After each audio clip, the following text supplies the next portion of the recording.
দর্শক শ্রোতা, উপদেষ্টা আসিফ মাহমুদ, সমন্বয়ক আসিফ মাহমুদ, উপদেষ্টা আসিফ মাহমুদ এবার তার নিজের রাজনৈতিক পরিচয় জানালো। রাজনৈতিক পরিচয় জানানোর কয়েকটি কারণ আছে। ইদানিং তিনি আসলে শিবির করেন, নাকি জামায়াত ইসলামী করেন, নাকি নাকি গণ অধিকার পরিষদের রাজনীতি করেন, সেটা নিয়ে মানুষদের মধ্যে একটা দ্বিধাদ্বন্দ্ব ছিল যে আসলে উনি কোন দলকে সাপোর্ট করেন। শিবির সভাপতি যখন ঢাকা বিশ্ববিদ্যালয়ের শিবির সভাপতি যখন প্রকাশ্যে আসে, তখন দেখা গেছে যে আসিফ মাহমুদের সাথে তার কাঁধে কাঁধ মিলানোর ছবি। অন্যদিকে গণ অধিকার পরিষদের নেতা কর্মীদের সাথে তার কাঁধে কাঁধ মিলানোর ছবি। সবাই একটা দ্বিধাদ্বন্দ্বের মধ্যে পড়ে গেছে যে আসিফ মাহমুদ আসলে কোন দলের রাজনীতি করেন। সে বিষয়ে এবার তিনি তার ফেসবুক ভেরিফাই পেজ থেকে নিজেই স্পষ্টভাবে একটি পোস্ট করেছেন, স্পষ্ট করে যে আসলে তিনি কোন দল করেন। এটা নিয়ে রাজনৈতিক পরিচয় জানানোর পরে তিনি আবার বিপাকে পড়েছেন যে তাহলে তিনি এখন উপদেষ্টা হয়েছেন, এর পরবর্তীতে তো তার একটা রাজনৈতিক পরিচয়তে আসা লাগবে, তিনি কোন দলে আসবেন। দর্শক শ্রোতা, একটা বিষয় স্পষ্ট করার প্রয়োজন হয়ে পড়েছে। বর্তমান আমার কোনো রাজনৈতিক সংশ্লিষ্টতা নেই, এটা বলেছেন আসিফ মাহমুদ। তবে তিনি যেটা বলেছেন, বিশ্ববিদ্যালয় জীবনে প্রথম যে রাজনৈতিক উদ্যোগের সাথে যুক্ত ছিলাম ছাত্র অধিকার পরিষদ। ছাত্র অধিকার পরিষদের সাথে তিনি জড়িত ছিলেন। পরবর্তীতে দলীয় লেজুট ভিত্তি সহ আরো কিছু কারণে ঢাকা বিশ্ববিদ্যালয় শাখার সভাপতি থাকা অবস্থায় কমিটির সকল সদস্য গত বছরের মাঝামাঝি সময় পদত্যাগ করি। সেটা আপনারা দেখেছেন যে তারা সংবাদ সম্মেলনে করে পদত্যাগ করেছেন।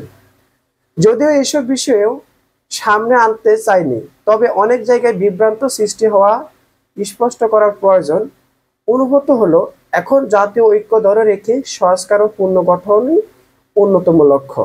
মানে এখন জাতীয় ঐক্য ধরে রাখা সংস্কার ও পুনর্গঠনের অন্যতম লক্ষ্য বলে তিনি মনে করেন।